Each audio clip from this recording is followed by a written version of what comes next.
In the autumn of 1901, a schoolteacher in a small American town took a pair of scissors to a lesson she had taught for years.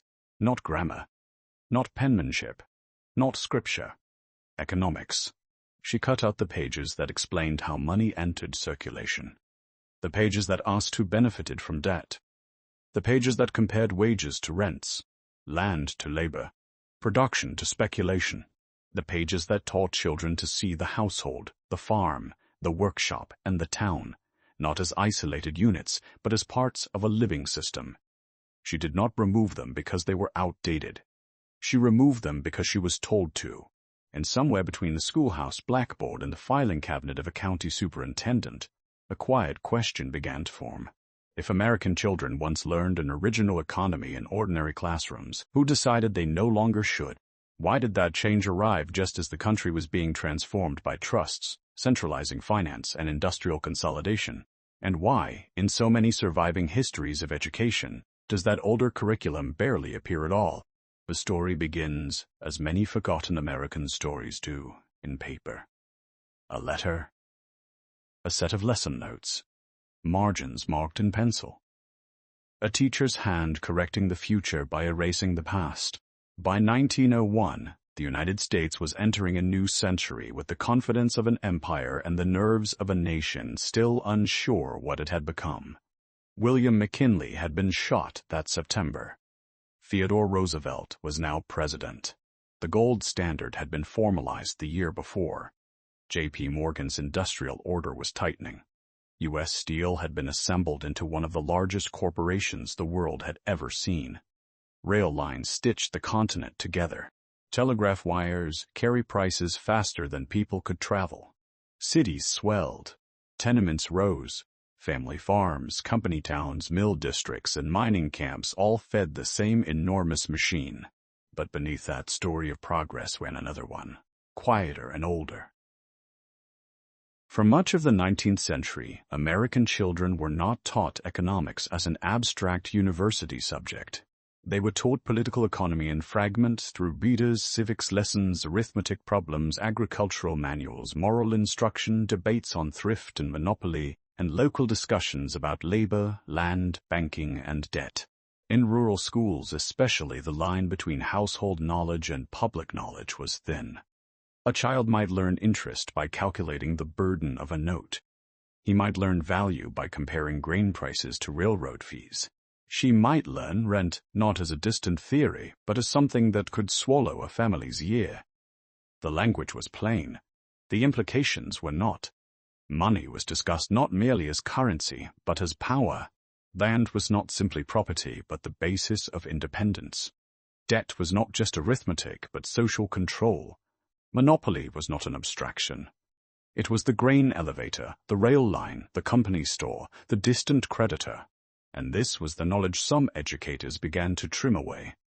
In one county archive, the trace survives in a phrase so small it would be easy to miss.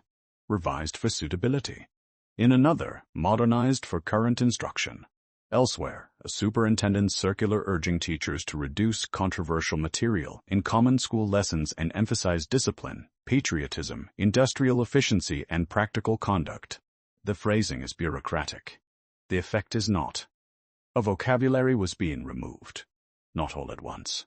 Not by national decree, but steadily enough that within a generation many students could graduate knowing how to obey the economy without ever being taught how it worked. That is where the figure of the teacher becomes so unsettling, because systems do not erase themselves. Someone has to lift the book. Someone has to cross out the passage. Someone has to stand at the front of the room and decide what will no longer be said aloud. In some tellings of this story, her name is barely preserved. In others, it appears in local records, church bulletins, school board minutes, or private correspondence. One version leads to Kansas, another to Missouri, another to a teacher training institute in Illinois. But in the pattern that emerges from these fragments, one woman stands out not because she was famous, but because she wrote down what had happened. Edna Morse. Or perhaps Edith. The handwriting is unclear in one index and plain in another. What matters is that in 1901 she described being instructed to remove lessons on what she called the older economy from her classroom materials. The phrase is strange enough to stop on, the older economy.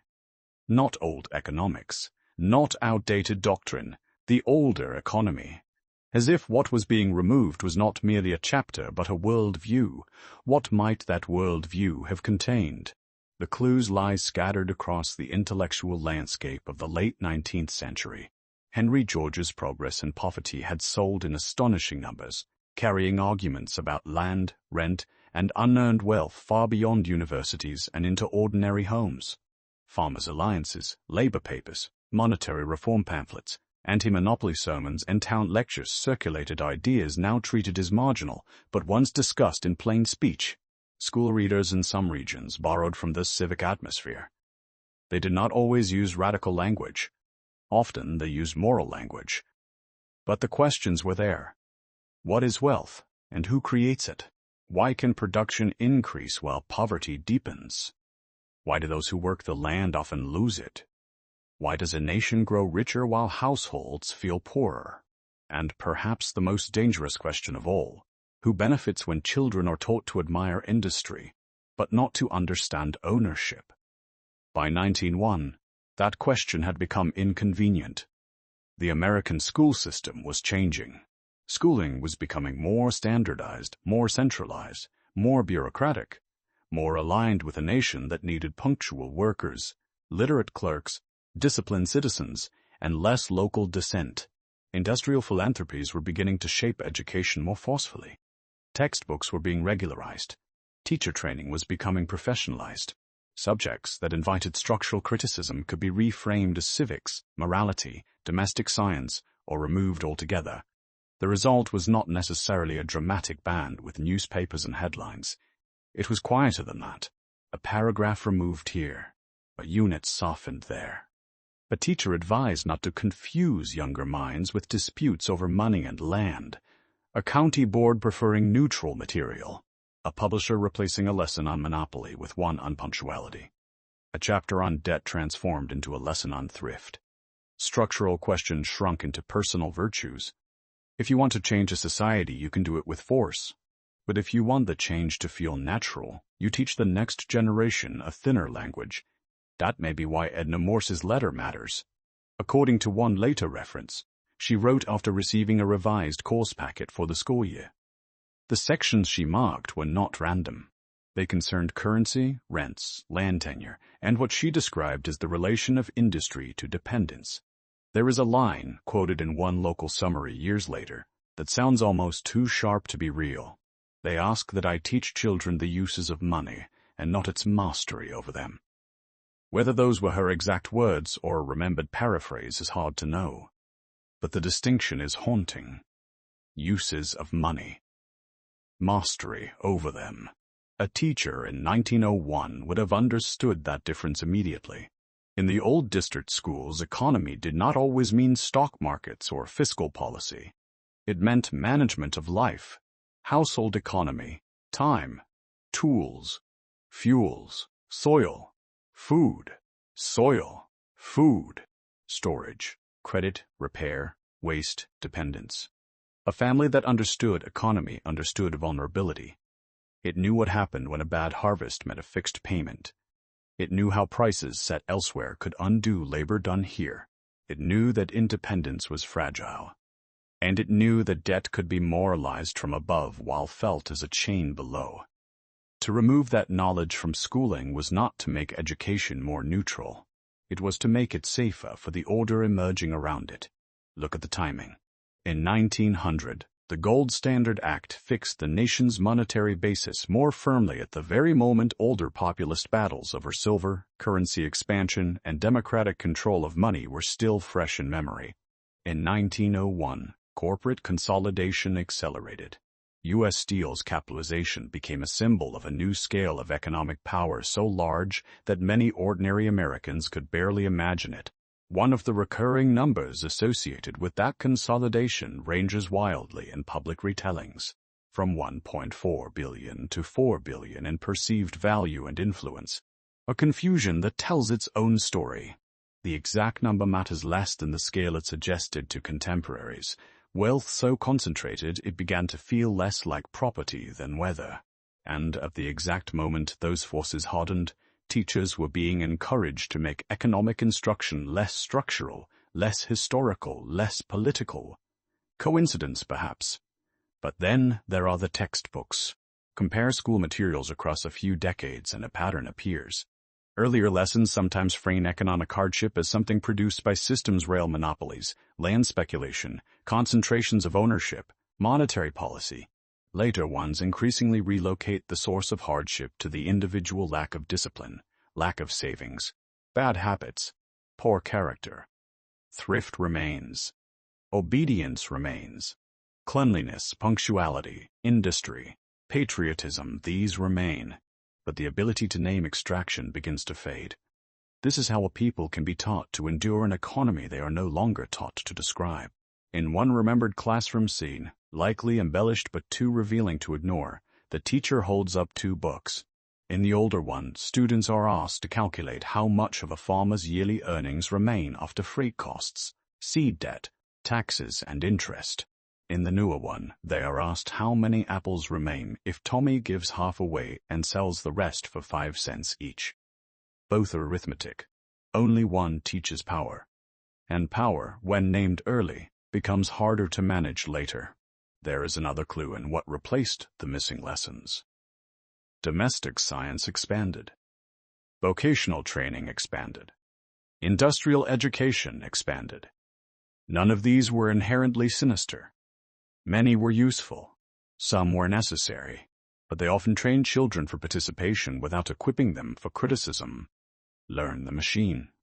Respect the timetable. Balance the household. Improve yourself. Be efficient. Work hard. Adapt. Do not ask who designed the arrangement. This shift was especially consequential for girls and women, which is why the image of the last teacher carries such weight. Women in classrooms often transmitted forms of practical economic literacy that did not fit neatly into formal theory. They taught children how households survived, how scarcity was managed, how credit could deceive, how prices shaped marriage, migration, and hunger. When those lessons were narrowed into domestic virtue without economic analysis, something larger was lost. The home remained. The system vanished from view. The tragedy is that the removal did not feel dramatic in the moment. A lesson omitted does not make a sound. A rewritten page leaves no ash. A child cannot miss the concept she was never allowed to learn. Years later, however, the absences become visible. Why do so many Americans understand personal finance yet feel powerless before structural finance? Why are children taught budgeting but rarely monetary history? Why is debt treated as private morality rather than public architecture? Why do generations know the slogans of capitalism more readily than the mechanics of rent, currency, monopoly, and land extraction? Why did economics become both more prestigious and less accessible lifted upward into higher education while thinning out below? Somewhere in those questions stands the silhouette of a teacher holding a revised curriculum in 1901. Maybe she obeyed and stayed silent. Maybe she protested in a letter. Maybe she copied the removed passages by hand before surrendering the book. Maybe she taught them anyway, quietly, between recitation and dismissal. Maybe that is why traces survive at all in notebooks, in remembered phrases, in local archives too minor to have been systematically cleansed. One record, searchable only in recent years after long neglect, points to a state historical society holding more than 1 million documents, among them letters from ordinary teachers whose names never entered national memory. Another points to school board records where curriculum changes appear not under economics but under civics, conduct, or course adjustment. The archive does not announce the story. It resists it. You have to assemble it from edges, from omissions, from things filed under safer names. That, perhaps, is the most revealing part. If the original economy had truly been irrelevant, it would not have needed to be softened. If it had been merely outdated, it could have been debated in public. But what disappears from classrooms often disappears there first because classrooms shape what a population can later perceive. Remove the language early enough, and the structure that exploits people begins to look like nature. High rent becomes normal. Concentrated ownership becomes inevitable. Debt becomes adulthood. The cost of living becomes weather. The distance between labor and wealth becomes mysterious. Citizens stop asking who arranged the pattern because they were never given the framework to see that it was arranged. And still the teacher remains, not a celebrity, not a reformer whose statue stands in a park. Just a woman in a high-collared dress, in a room that smelled of chalk, damp wool, lamp heat, and paper. A room of wooden desks, ink-stained fingers, winter coats hung by the door, a bell outside, a map on the wall, children reciting multiplication while the century turned. She opens the new packet. She sees the cuts, and for a moment, before compliance sets in, she understands exactly what is being done. Not to her, to them. Perhaps that is why the title lingers, The Last Teacher Who Taught the Original Economy. Because last does not always mean the final person alive. Sometimes it means the last person standing at the threshold between two systems, aware that one is being sealed off while the other is still too new to be named clearly. After that threshold, memory changes. What was once common knowledge becomes fringe knowledge. What was once discussed in schoolhouses becomes the province of cranks, specialists, radicals, or archivists. Later generations encounter fragments of the older language and mistake it for conspiracy, because they cannot imagine it was ever ordinary enough to be taught to children. But it was. That is the unsettling possibility hidden inside this story. Not that America once possessed a secret economy, but that it once spoke more openly about the real one, and that somebody, somewhere around 1901, decided those conversations should end young. There is no single dramatic conclusion here, no sealed vault thrown open, no final confession, only a pattern, a letter, revised lessons, historical timing too precise to ignore, a nation entering modernity by narrowing what its children were allowed to understand about power. Maybe Edna Morse was one teacher among many. Maybe the original economy meant different things in different counties.